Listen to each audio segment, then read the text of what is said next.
Bienvenue sur CIV 225+, votre plateforme dédiée à l'actualité ivoirienne. Abonne-toi dès maintenant à la chaîne et active la cloche de notification afin de ne manquer aucune information importante. Ici, nous te proposons des analyses, des débats, des reportages et des mises à jour fiables sur la vie politique, sociale, économique et culturelle de la Côte d'Ivoire. Reste connecté pour suivre les grands événements, les décisions majeures et les faits marquants qui façonnent le pays au quotidien. CIV 225+, c'est l'information ivoirienne en temps réel, claire et accessible. Rejoins notre communauté et reste informé, où que tu sois.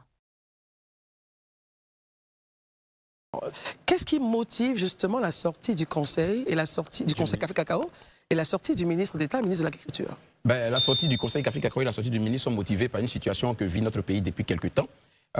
Il est constaté en fait que des produits, des fèves de cacao jusque-là n'ont pas encore pour certains été enlevés. Parce que quand généralement on finit la récolte, il y a des expositions, pardon, des transpositions dans la coopérative et puis après c'est acheminé vers les usines ou bien vers les exportateurs pour partir à l'extérieur.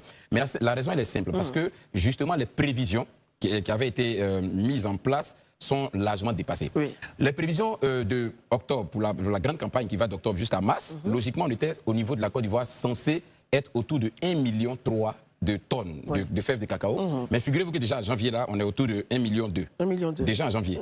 Donc si on veut faire un ratio, ça veut dire qu'on a environ encore une bonne partie, une centaine, disons, de milliers de tonnes qui sont encore attendues jusqu'au mois de mars. Donc c'est au-delà de la prévision. C'est là le premier élément. Mais c'est dû à quoi? C'est dû au fait que dans un premier temps, l'État du Côte d'Ivoire a fixé, si vous vous rappelez, le kilogramme de cacao Bourchamp à 2800, qui est un prix assez important au regard du prix au niveau mondial. Parce que c'est ça aussi qui est important de le noter. Le prix au niveau mondial aujourd'hui a chuté depuis le mois d'octobre jusqu'à maintenant. Le prix a considérablement chuté, dû à plusieurs facteurs. Déjà une surproduction. Le fait que l'État de Côte d'Ivoire ait fixé le montant à 2800 a fait que les productions par le passé qui partaient de la Côte d'Ivoire vers des pays comme la Guinée et le Libéria finalement ne partent plus. Ils ont donc décidé de conserver cette production-là pour la vendre au niveau local, puisque le prix est plus intéressant que dans ces pays. Mais ce qu'on a oublié, les quelques productions qui sont en Guinée et au Libéria, qui servaient pour ceux qui étaient là-bas, finalement ont été acheminés vers la Côte d'Ivoire pour pouvoir aussi bénéficier de cette marge-là qui est intéressante, de voir les 2800 kg. Donc on se retrouve à un surplus de production tel que prévu, alors que le coût sur le marché mondial a chuté. Et la stabilisation, justement, nous permet... Exactement, c'est là maintenant que l'État rentre en jeu, parce que c'est justement le sens de la stabilisation. Certains ici, certains se plaignaient, pourquoi est-ce que quand au niveau mondial, les prix sont à un certain pic, nous on a une certaine marge, mais justement c'était pour juguler des problèmes à venir comme ceux-ci.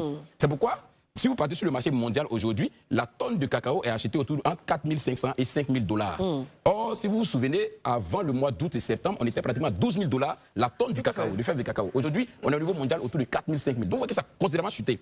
Les pays comme le Cameroun, par exemple, où on payait le kilogramme à 5 000 Bourchamp, et ça avait été applaudi ici en Côte d'Ivoire par plusieurs personnes, mais figurez aujourd'hui qu'ils sont autour de 2 000. 2000 pour certains, même à 1800. Ils sont même descendus. Donc, certains pays. Justement, le système de stabilisation de la Côte d'Ivoire est le meilleur. Mais l'État s'est engagé justement dans son système de stabilisation à maintenir ce prix Bourchamp-là à 2800. Et c'est justement la raison de la sortie du ministre et du directeur général du Conseil Café Cacao pour rassurer dans un premier temps les producteurs que non seulement les prix vont rester à 2800. L'État a pris sur lui la responsabilité d'acheter tout le stock supplémentaire. Parce que justement, il est important qu'on le dise, Christelle, les multinationales que l'État a approchées pour pouvoir prendre le stock supplémentaire, mais on fait pratiquement, si je veux dire, à la limite du chantage à l'État. Oui, on est disposé à prendre le surplus de stock, mais on le prendra à un prix dérisoire. C'est-à-dire quoi? Au lieu que nous, on l'achète au prix Bourchamp à 2800, nous allons l'acheter au prix Bourchamp à 1800. Ça, c'est déjà le prix Bourchamp. Mais en plus, les taxes, lorsqu'il s'agira encore d'exploiter, parce qu'il y a les taxes qu'il faut payer au port et un certain nombre de structures, là encore, ils demandent que l'État fasse des efforts sur ces taxes pour les réduire. Mais à un moment donné, on va se retrouver donc au prix là à pratiquement 1200. Bien sûr. L'État dit non. Moi, j'ai mis en place un système de stabilisation. Nous, on va donc acheter notre cacao au prix indiqué. L'État prend sur la responsabilité, sur le compte de réserve, parce qu'il y a un compte de réserve pour gérer la stabilisation. Sur le compte de réserve là, l'État prend donc l'argent pour acheter les 2800 francs de kilogramme Bourchamp. Et puis l'État garde la cargaison et l'État maintenant se met comme le discuteur direct maintenant avec les multinationales pour leur dire vous les prenez à tel montant ou vous les prenez pas à tel montant, mais c'est plus le producteur qui subit maintenant le dictat des multinationales. Merci Élisée pour ce point. Alors justement, en fait, on va faire tourner la parole. À quel moment justement de ce dispositif ou de ce processus qu'on a en face des producteurs ou des centrales syndicales qui peut-être ne semblent pas percevoir la bonne action de l'État et se posent des questions? On regarde Herman. D'abord, moi j'estime que lorsqu'Élysée intervenait, on peut avoir l'impression que le système de stabilisation est fonctionnel, est automatique. Non, l'État est en train de réagir 3 mois après. Parce que quand on dit 3 mois après, oui. Le début de campagne, malgré les 2800 francs de kilogramme de fèves de cacao en Côte d'Ivoire, malgré, en début de campagne, les gens avaient 40 000 tonnes environ, à peine. Ça veut dire qu'il y a eu un début timide de cette saison-là, de la grande saison.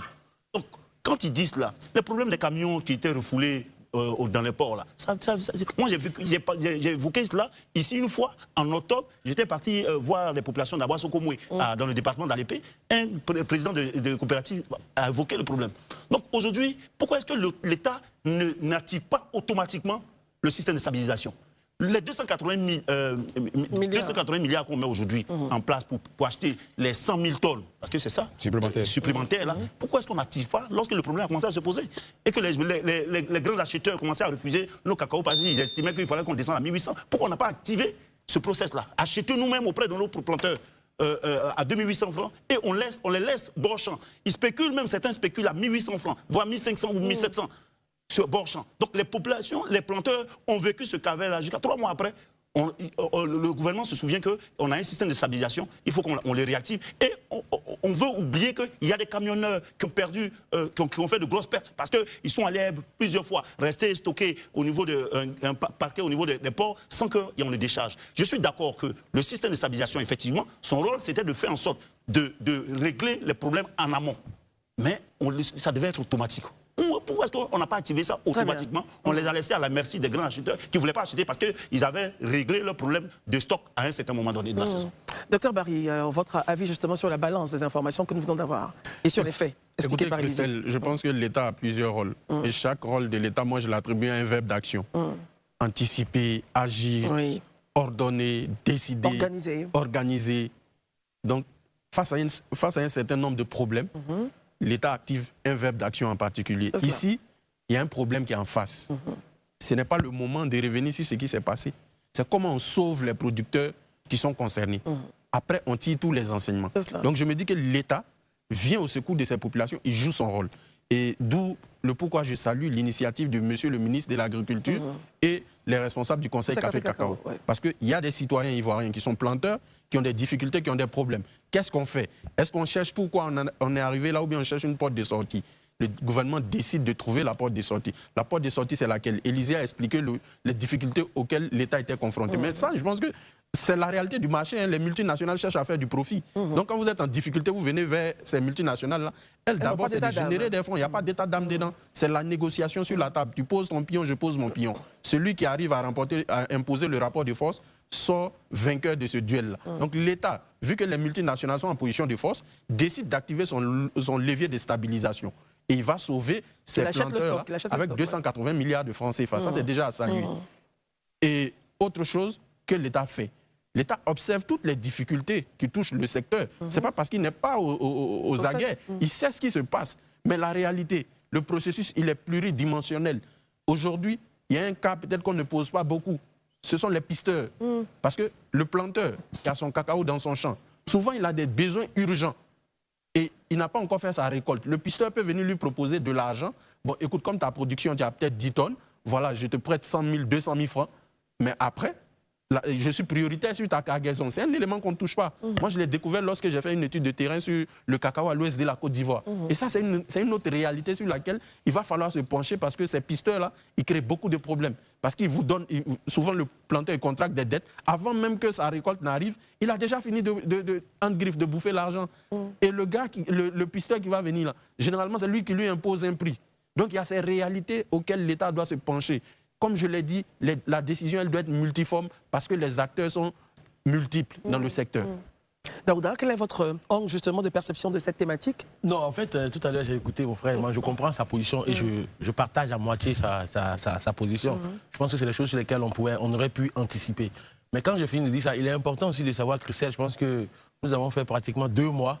C'est très rude sur ce plateau ici.